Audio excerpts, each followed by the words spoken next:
Pessoal, bem-vindos ao Três Tons de RH, o maior canal de recursos humanos do YouTube, nomeado pelo próprio YouTube da América Latina. Então, já dá uma curtidinha aí, se inscreve no canal, compartilha com seus amigos, porque a gente aqui discute muitos temas que são interessantes para todo mundo. É para o pessoal de RH, mas também é para o cara que é líder, é o cara que tem uma empresa. Todo mundo aí pode se beneficiar disso que a gente está falando. E hoje a gente vai falar sobre o RH estratégico. A gente já fez um vídeo, você procura lá no nosso canal. Mas a gente recebeu uma série de perguntas, uma série de questões sobre isso. E uma delas, que interessou bastante a gente, e como o RH deve fazer para que ele também cresça, para que ele se desenvolva e seja um excelente RH estratégico.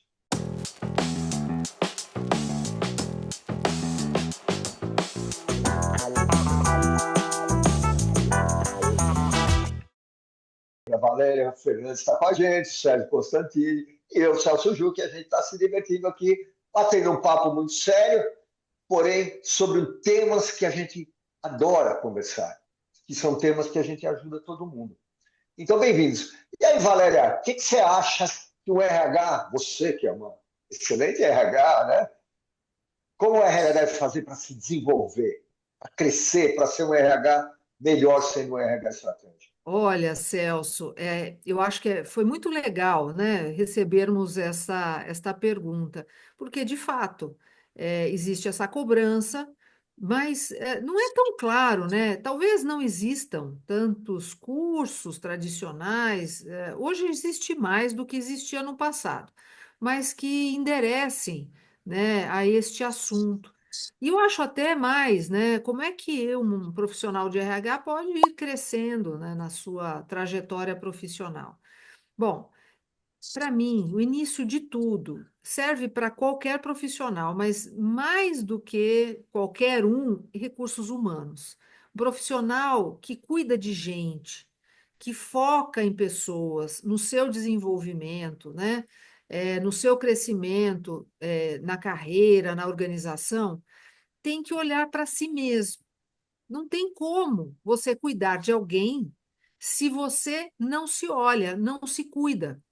Até para você poder exercer empatia, até para você poder entender os processos que outros profissionais estão passando. Talvez isso seja simples e lugar comum, mas já conheci inúmeros profissionais dentro, né, de recursos humanos que não davam esse espaço.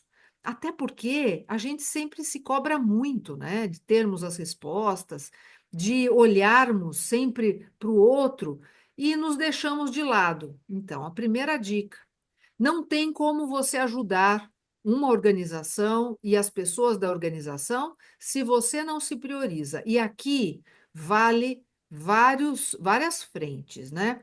Desde você entender por que que você escolheu essa trajetória.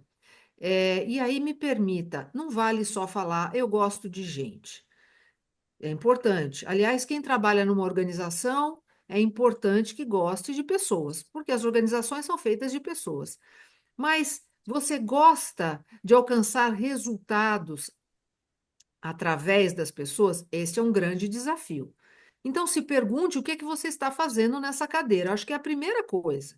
E como você pode se aprimorar, né? Quais são os pontos que você sente que você poderia melhorar? Acho que é um caminho legal e não esquece, aquilo que você faz muito bem merece sempre ganhar um destaque. Então, autoanálise, eu começaria por aí. Faz sentido, Sérgio? Quando você entrevista profissionais de RH, o que que você vem buscando? Aqui a gente tem dicas preciosas de um importante headhunter, gente. Legal, Vá. Eu acho o seguinte, né? Eu vou usar até como exemplo um pouco o início da minha carreira, que foi como trainee. E eu questionei na época que quem coordenava todo o processo de trainees do banco onde eu comecei era o Recursos Humanos, né? Era um programa do RH. E eu questionei na época o fato da gente passar por literalmente todas as áreas do banco. A gente passou por front office, back office, produtos, todas as áreas, literalmente todas as áreas do banco. A única área pela qual a gente não passou foi o RH. Eu questionei isso, 30 anos atrás. Por que que a gente não passa pelo RH? Então, eu acho que o que acontece hoje é que talvez a pessoa de recursos humanos, sem querer, né, criar nenhum tipo aqui de selo, né, ou mesmo de preconceito, não é isso. Mas as pessoas se veem numa vertical a vida toda em recursos humanos. Quando eu acho que o natural seria recursos humanos ser mais uma área pela qual você passa, até para que o RH também forneça CEOs amanhã. Então, eu acho que quando você está sendo formado numa empresa, você tem que passar pela área comercial, eu sei que tem uma questão de perfil, etc e tal, mas você tem que passar pelo comercial, passa pelas áreas, vamos dizer, que desenvolvem produto, passa pelas áreas de back-office para você entender como é que a cozinha funciona. Mas o RH talvez seja uma das áreas mais estratégicas, né? É a área que cuida do recurso humano, do capital humano dentro da companhia. Por que que a gente não tem essa rodada de experiências passando pelo RH também? Talvez as pessoas mais competentes que eu vi de recursos humanos aí, até hoje na minha carreira foram pessoas que passaram por áreas, outras áreas, não necessariamente operacionais de vendas, mas áreas também de desenvolvimento, áreas talvez mais operacionais, não importa. Então, acho que a gente precisa quebrar um certo paradigma nesse sentido. Não necessariamente você começou em RH e vai passar sua carreira inteira em RH. Muito pelo contrário. Talvez RH é uma área, vamos dizer assim, obrigatória para você passar para se tornar um CEO. Quem não passa por RH não vira CEO. Talvez quem não passe por vendas não vira CEO, né? A gente tem um pouco dessa visão, né? Que não passa por uma área comercial, uma área de desenvolvimento, etc. e tal, dependendo do negócio. Mas a indústria financeira de onde eu venho, esse trajeto passando por RH não é comum. Eu acho que é uma coisa que a gente poderia começar a desafiar, né? Por que que as pessoas não passam por RH? E cada vez mais, um pouco do que a gente tratou no nosso último podcast falando sobre RH estratégico, é o Business HR. Né? A mesma coisa que aconteceu que eu mencionei com TI, que passou a ser Business Technology. As pessoas de TI hoje participam de comitê de produtos e muitas vezes são colocadas em frente ao cliente. Por que não o RH? Certo, Celso? Certo. Mas antes de responder para você, eu quero dizer para vocês aí, não esqueça de dar aquele likezinho no nosso canal aqui, se inscreve, compartilha, porque esse papo, você pode mandar perguntas também e a gente volta a falar sobre o tema. Bom, voltando ali à sua pergunta, Sérgio, eu queria ir além um pouquinho, né? Eu queria voltar para o RH e olhar para as pessoas que estão ali no RH, né? Mesmo que eu concordo com você que todo mundo deveria passar para o RH, porque como a Valéria já falou de cara, uma empresa são as pessoas, né? Então, se o RH não cuidar, quem cuida, né? Mas quem cuida de quem cuida? Esse é o ponto. E assim, eu vejo que o RH ele precisa se autocuidar, né? Ou não sei se é auto ele mesmo, ou trabalhar com alguém que consiga fazer bons trabalhos com eles. Eu vejo assim que o RH, o desenvolvimento do RH não é igual ao desenvolvimento das lideranças que tem pela empresa como um todo. Não é só um trabalho de colocar liderança, aprender, fazer um feedback, delegar, as coisas, né? Mas eu vou para uma condição de olhar para si mesmo, né? Uma condição de como que eu aumento a minha criatividade, como aumento a minha empatia, como eu faço com que a minha mente seja uma mente mais fluida, que eu trabalhe mais com a minha mente de uma forma mais tranquila, porque eu preciso ter isso enquanto RH. Porque na hora que eu tenho que olhar para as pessoas, eu tenho que ter essa capacidade. Ninguém, diferente do RH, vai entender o que a empresa precisa como capacidade de crescimento. Né? E se a gente não desenvolve as pessoas, outro dia até a gente brincou com isso aqui, né? Então, assim, é melhor desenvolver a pessoa e ela ir embora ou ficar com ela sem desenvolver, né? Então, assim, é muito melhor você desenvolver as pessoas. E o RH tem que ter esse olhar. E para ter esse olhar, ele tem que ter uma saúde mental também muito legal. Ele não pode estar pré-burnout, ele não pode estar pré-estresse, ele não pode estar pensando que ele tem que pagar um boleto, ele tem que estar com a mente dele fluida, ele tem que ter essa capacidade. É assim que eu penso, Valéria. O que você, né? Sei que você vai completar aí com o seu vasto repertório. Não, eu acho que é isso mesmo. Quem cuida precisa se cuidar, né? Tem tantos exemplos. O exemplo mais comum é quando, né, a história da máscara que cai, quando tem um problema num voo. Quem você coloca primeiro a máscara em você, depois você ajuda quem está próximo. É a mesma coisa, eu acho. Quem trabalha para os outros, e existe sim aí um propósito muito relevante também dentro da área de RH, que é servir.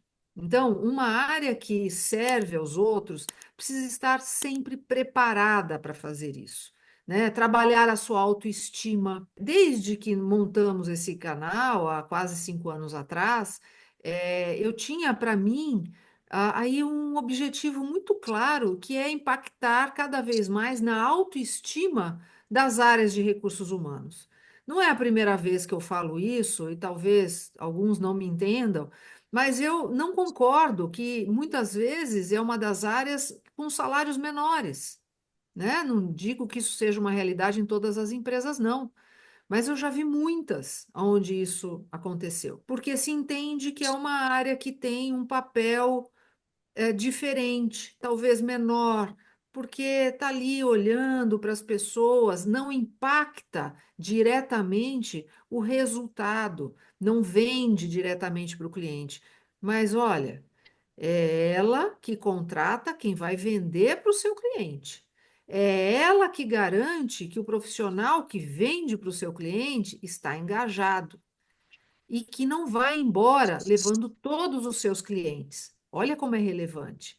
Ela pode não sentar na frente do seu cliente, mas ela ajuda que todo esse processo ela aconteça.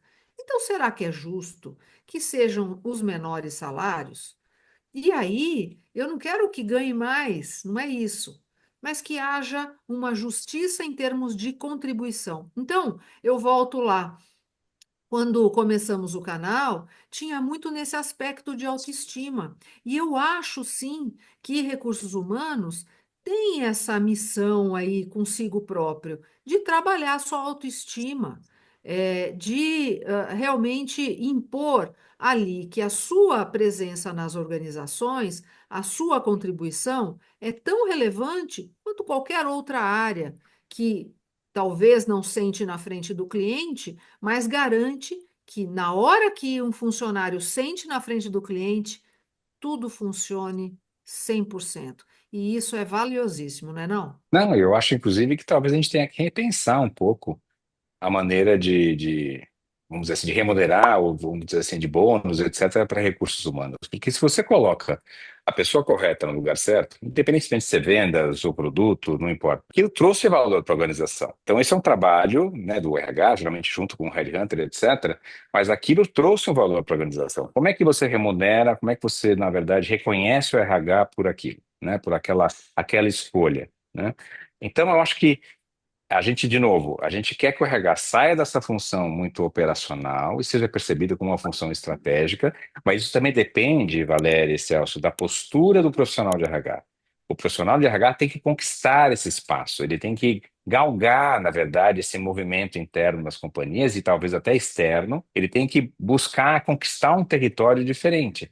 Ele precisa se posicionar nesse sentido, porque se ele não fizer nada, isso não vai cair do céu. Então, isso, obviamente, é uma questão que envolve não só o perfil das pessoas de RH, mas também a postura, né? Obviamente tem perfil de pessoas que não vai querer galgar ou buscar esse espaço.